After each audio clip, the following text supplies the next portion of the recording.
If you clicked on this video just to hear a very short answer, I'll give you that now. Yes.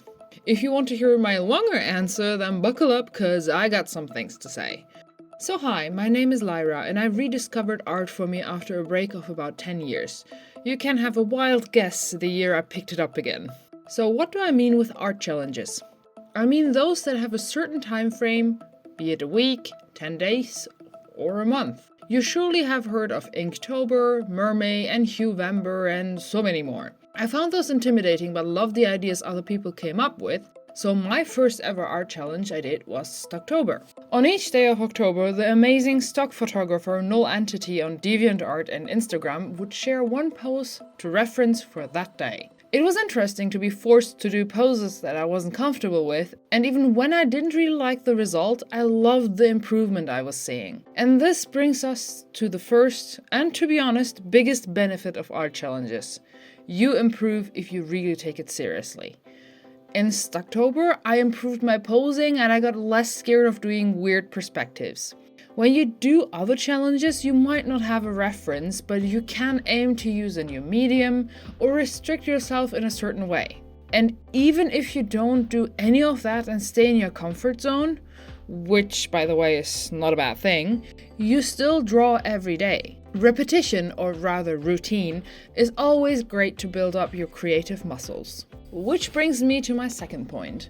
Like with anything in life, you might love doing something, but sometimes you get sick of it. That can be the infamous art block or just simply you don't feel it, you know? But I told myself, if I want to do this art thing, or rather the creation of my comic seriously, I need to be able to overcome that and still deliver good enough results. So forcing myself to create every day, no matter how tired, overstimulated, understimulated, or bored I was, I still pulled through. At first it was a real struggle, but with time I realized that I actually was doing alright. My mood had little to no effect on my art's quality. The theme was a different thing. Being mentally tired worked pretty much too, but physically tired was a no-go. But that's the beauty of a challenge. You see what you can or cannot do. Before I ever picked up a challenge, I could go 2 weeks or longer without even sketching out an idea. With full-time work, chores, and a bit of family life, yeah, that can happen fast. And to be fair, that's why I always work in bulk with the comic, so that I can have a page for each week ahead of time for my amazing Patreon supporters. Thank you for believing in me, you 3 people. After 2 years of Stocktober, I picked up Mermaid, and I must say I got some really nice results out of that. So when December was creeping up on me, I just had my advent calendar sitting on my printer, and just mindlessly eating a piece of chocolate was just wrong for me. Yes, I can't have myself enjoy something apparently. I did check that dramas was a thing, so I just challenged myself to be inspired by a piece of chocolate. It was harder than I thought, to be honest, as I was dead set on doing shorts on them that you have been seeing here in the background. At first, I kept the recording to a minimum. I thought, hey, you're just doing short videos. No need to record so much. So the voiceover was the bare minimum as well. But if you continue watching the original shorts, you'll see that I couldn't keep my mouth shut or the camera off. I initially used my phone, but the quality wasn't the way I wanted it to be. It was all flickery, I couldn't arrange it, so I just got my Fujifilm out. It is quite heavy and I currently don't have the space to set up the tripod the way I need it, hence the shaky footage. It just felt right, you know, talking about what I thought, even if it was bare bones. I told myself, like with any challenge, just do it. Insert any kind of meme in here if you know one. It doesn't need to be perfect, but do it nonetheless. I, of course, started the challenge about a week before December. In social media, you simply have to work ahead, otherwise you won't be able to catch up.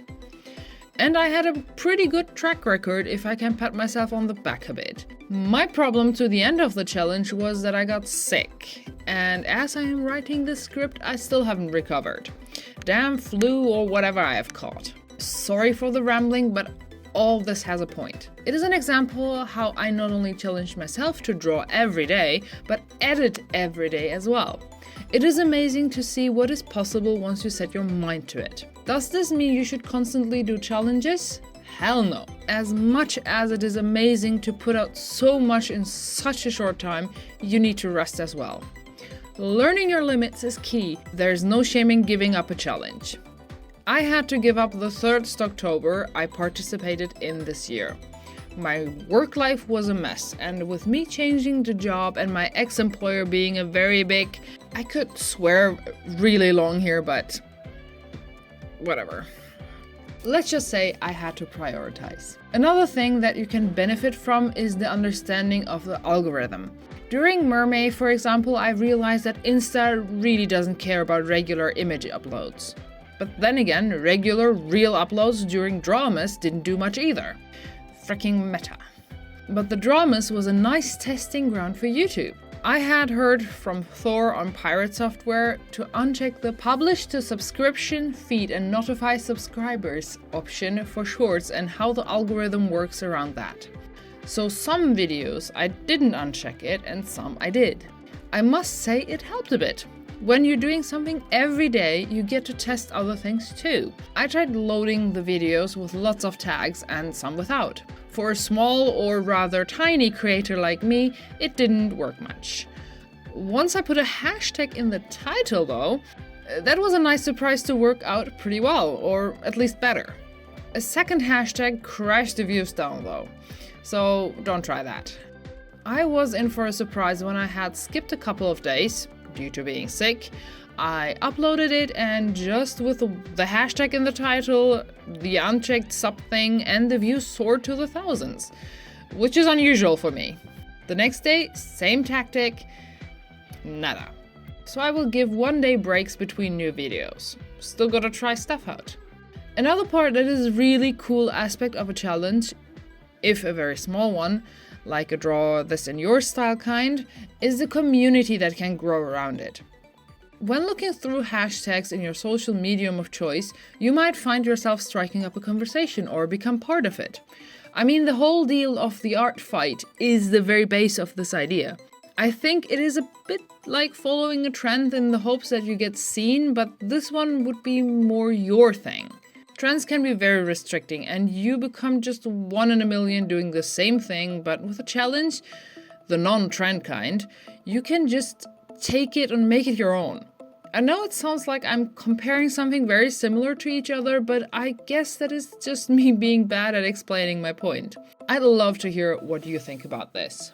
And I must admit, through these challenges, I have found some amazing artists to follow. So even if you do not participate, you can still find some interesting people to follow. Heck, I got quite a few new subscribers here during this month. I appreciate you guys. Almost to 100 subs. So how to approach an art challenge without making you go nuts? First of all, start early. Most challenges have their prompts published ahead of time. You can sketch out ideas, look for references, and organize what you want to do. Personally speaking, and that is my German side showing, I used the time to really start drawing in bulk even, painting them at a later date. I wanted to do in October not only Stocktober but Inktober, so for this year's Inktober I scribbled up some rough ideas, even several for the same prompt so that I can select the one I want to do, but that whole thing fell through as you have heard before, but some ideas I still like a lot and I will add it to my ever-growing list of I'll draw that later. Second, and most importantly, keep it short. Oh, I know how tempting it is to work in details or do that shading with a perfect gradient or how the line work needs to be perfectly clean. Yeah, don't do that. Give yourself 15 minutes a day to tackle this. Maybe go by even less. I ended up doing the Dramas challenge usually in 30 minutes. There were some where it was done in 15 minutes, and there was one that took me almost 2 hours. But then again, I had nothing else to do that day and I really wanted it to look decent. Thing is, if you keep the amount of time short and the piece rather small in scope, the likelihood of you pulling through the whole period of time is much, and I mean much, higher. Plus, at the end of it, you have so many new pieces that you can go back and work in bigger scope, a bigger scale, and or with more detail. third one is to set a goal for yourself. Personally speaking, I like using the art challenges to get back into alcohol markers. I need to learn to work faster, and if you know how alcohol markers behave, you know speed is important. Aside from other small goals along the way, I know what I want from that challenge. And so do you. Do you want to do this to post more regularly on social media? Do you want to improve your art in general, or just a certain aspect? If you set a goal for yourself, you'll have a much better time.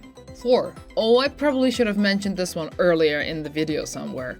Do not compare yourself to others. I struggle with this almost every day, but the best way is to just compare with yourself only. How have I been yesterday?